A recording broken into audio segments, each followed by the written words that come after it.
PNR gold and diamonds తరుగు తక్కువ బంగారం ఎక్కువ. ఇప్పుడు మన వైజాగ్ లో జూలై 24న grand opening. Present constant works ఏంటి పవన్ గారివి? బ్రాండ్ ప్రమోషన్సా లేకపోతే లైక్ ఫోక్ సాంగ్స్? యాక్చువల్లీ నేను ఒక 2 ప్రైవేట్ సాంగ్స్ చేశాను and 1 is going to release on 12th July. So ఇది ఈ టెలికాస్ట్ రిలీజ్ అయ్యేటప్పటికి అది రిలీజ్ అయిపోయి ఉంటుంది. సాంగ్ పేరు వచ్చేసి లంగవోని. అది సెమీ ఫోక్ సాంగ్. అది బాగుంటుంది సాంగ్. యూట్యూబ్లో చూడండి. అది ఛానల్ పేరు చెప్పచ్చా? సో అది కౌస్తుభ ఎంటర్టైన్మెంట్స్ ఛానల్లో రిలీజ్ అయింది.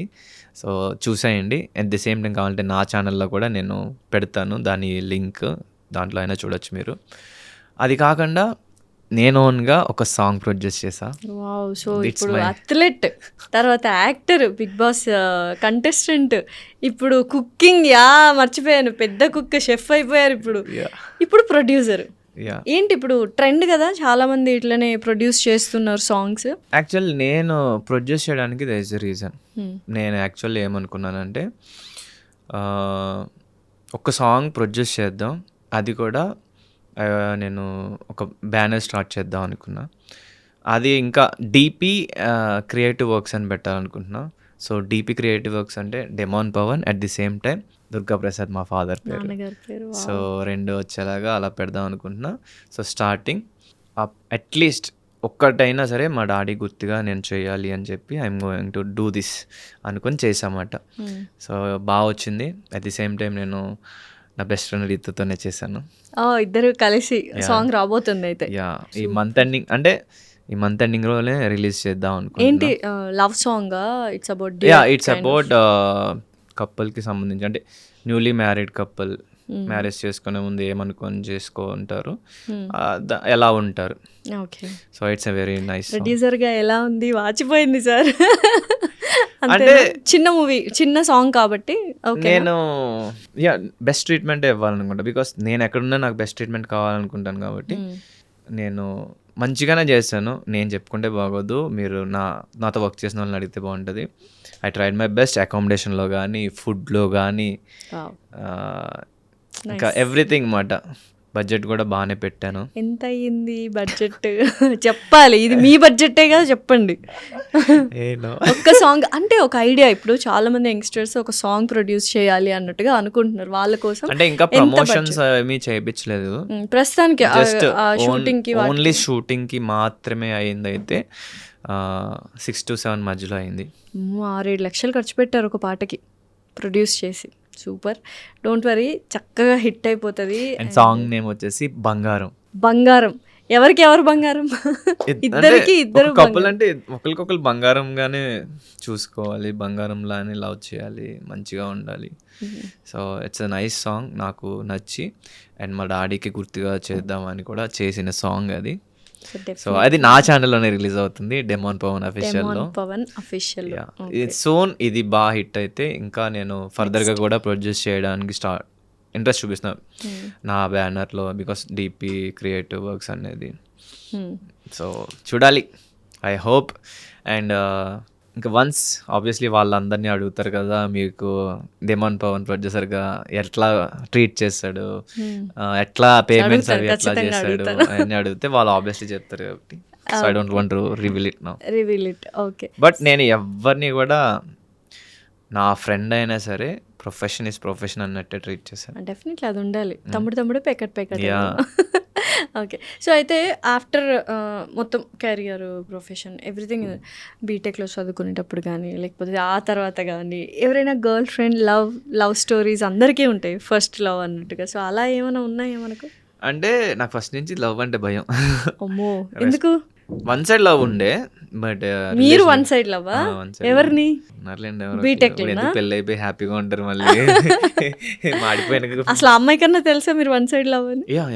తెలుసా? ఓకే. అంటే చెప్పారా? లవ్ యూ చెప్పలేదు కానీ ఐడియా ఉంటది కదా, మాట్లాడుతున్నారు చూస్తున్నారు అంటే అట్లా. బీటెక్లోనే. ఓకే. బట్ చిన్నప్పటి నుంచి నాకు భయం. ఎవరైనా అమ్మాయి వచ్చి ప్రపోజ్ చేస్తే భయం వేసి నా గుండె జారిపోయేది. ఓ, మీకు ప్రపోజ్ చేశారా? ఎవరు ప్రపోజ్ చేశారు? ఎక్కడ ప్రపోజ్ చేశారు? చాలా మంది చేశారు. పవన్ గారికి చాలా మంది అమ్మాయిలు ప్రపోజ్ చేశారు.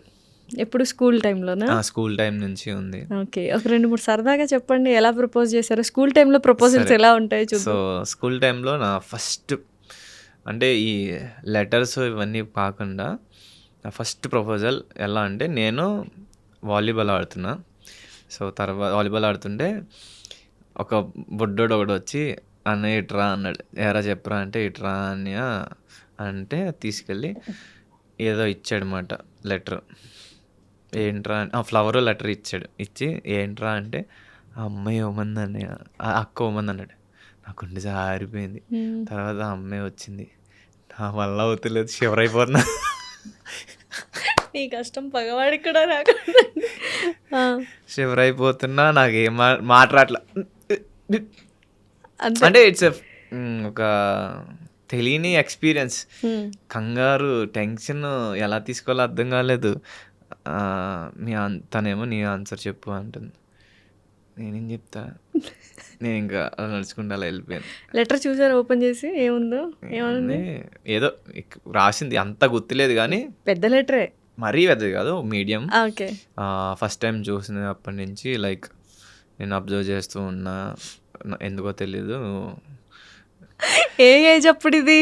స్కూల్ ఏ క్లాస్? స్కూల్ ఇది నేను ఈయన చెప్పేస్తున్నాడు 10th అని, నీకెట్ట తెలుసు? నైన్త్ క్లాస్లోనా? ఓకే. నేను యాక్చువల్లీ ఐ గెస్ 7th క్లాస్లో అనుకుంటా. అంటే చిన్నప్పుడు మరీ బుడ్డోళ్ళు ఉన్నప్పుడు కూడా ఏ ఉండేలే కానీ అవి అసలు లవ్ కాదు, పేర్లు రాసి లవ్ సింబల్ వేసి ఏది ఇచ్చేవారు, అవన్నీ లైట్. 7th 6th కూడా పేర్లు రాసి లవ్ సింబల్ అప్పట్లో. అయితే నాకు 7th క్లాస్లో ఒక అమ్మాయి బాగా అనిపించింది. తను నాతో చాలా బాగుండేది. అమ్మాయి కూడా తెల్లగా ఉంటుంది. ఈ అమ్మాయి పేరు చెప్పచ్చు. ఈ అమ్మాయి నేను గుర్తు కూడా ఉన్నాయేమో తనకి. ఏం పేరు? ఆ పేరు మనీషా. మనీషా. సో నేను ఫ్రెండ్సే, బట్ తను బాగా మాట్లాడేది, బాగుండేది. బాగుంది కదా అనుకునేవాడిని. నాకు తెలియని ఇష్టం స్టార్ట్ అయింది. ఇదేంటి అని అలా ఉండి ఐ లైక్ యూ చెప్దాం అనుకున్నా. కట్ చేస్తే అది నేను నీకు ఒకటి చెప్పాలంది. అమ్మ బాబాయ్ అనుకున్నా. సూపర్. నాకే చెప్తుందేమో అనుకుంటే కట్ చేస్తే నేను ఇలాగా నా ఫ్రెండ్కి ప్రపోజ్ చేసింది, అది నాది చెప్పింది. అయ్యా, మీ ఫ్రెండ్కి ప్రపోజ్ చేసింది ఆ అమ్మాయి? సరే, నాది చెప్పింది. నేను ఇలా ప్రపోజ్ చేశాను అన్నది. వీణలు తెగిపోయాయిరా బాబ్జీ. సో బట్ నేను ఈ త్వరగానే యాక్సెప్ట్ చేస్తా. We need to accept. మనం చాలా అప్పట్లోనే అంటే చిన్నప్పటి నుంచి పవర్ రేంజెస్ ఇవన్నీ చూసి నాకు ఎట్లా అంటే, మనం ఒకరిని ఇబ్బంది పెట్టకూడదు, మనం వేరే వాళ్ళ ఇంట్రెస్ట్స్, ఒపీనియన్స్ వాటిని రెస్పెక్ట్ చేయాలి. సో అది నాకు చిన్నప్పటి నుంచి ఉండేది. బికాస్ నన్ను ఎవరైనా ఇబ్బంది పెట్టినా నేను బాధపడతాను కదా. సో అది బాగానే ఉండే. బట్ కట్ చేస్తే వాడు ఆ అమ్మాయిని రిజెక్ట్ చేశాడు. ఇది ఏమి ట్విస్టులు అండి, ఇది స్టోరీలో ట్విస్ట్లే. నేను ఎందుకు రిజెక్ట్ చేశాడు? ఆడు ఇంకా అమ్మాయిని లవ్ చేస్తున్నాడు. 7th క్లాస్లో చదువుకోని మిమ్మల్ని స్కూల్కి పంపిస్తే ఏంటి ట్రయాంగిల్ కూడా కాదు, ఇది రెక్టాంగులర్ లవ్ స్టోరీ. కట్ చేస్తే అమ్మాయి తర్వాత ఇయర్ అంటే అమ్మాయి ట్రాన్స్ఫర్ అయిపోయింది. ఇలాంటి వాళ్ళని చూడడం బదులు వెళ్ళిపోవడం బెటర్ అనుకుంటే, నేను ఒకటి లవ్ చేస్తాను, నన్ను ఇంకోటి లవ్ చేస్తాడు, ఇదేంద్రా అని వెళ్ళిపోయింటుంది అమ్మాయి. నేను ఇంకా టచ్లో ఏం లేదు, because she have feelings for someone. కాబట్టి అంటే నాకేమీ లవ్ కాదు, ఐ లైక్ హెర్. అంతే ఆ టైంలో కైండ్ ఆఫ్ ఇన్ఫాక్చుయేషన్ ఉంటుంది. సో 7th లో ఒక లవ్ స్టోరీ, 9th లో ఒక లవ్ స్టోరీ. 9th లో నేను ఎవరిని చేయాల, నన్నే చేసి. అదే మళ్ళీ లవ్ చేశారు. ఇంటర్లో ఉన్నాయి అంటే నేను, బట్ వెరీ కామ్ బస్ అనమాట ఇంటర్లో. 10th దాకా అయితే కొంచెం స్పోర్ట్స్ హెవీగా ఆడుండే, ఫ్రెండ్స్ కూడా అమ్మాయిలు బాగానే ఉండే. బీటెక్లో ఎవరిని లవ్ చేయలేదా? లేదు, అదే చెప్పే కదా వన్ సైడ్ చేశారు కానీ. బట్ మనల్ని బాగానే చేశారు. బీటెక్ లో మనకి ఫాలోయింగ్ బాగుండేది. ఓ, ఎలా తెలిసింది ఫాలోయింగ్ బాగుండేదని? లెటర్లు, పూలు, ఇంకా అసలు గ్రీటింగ్స్,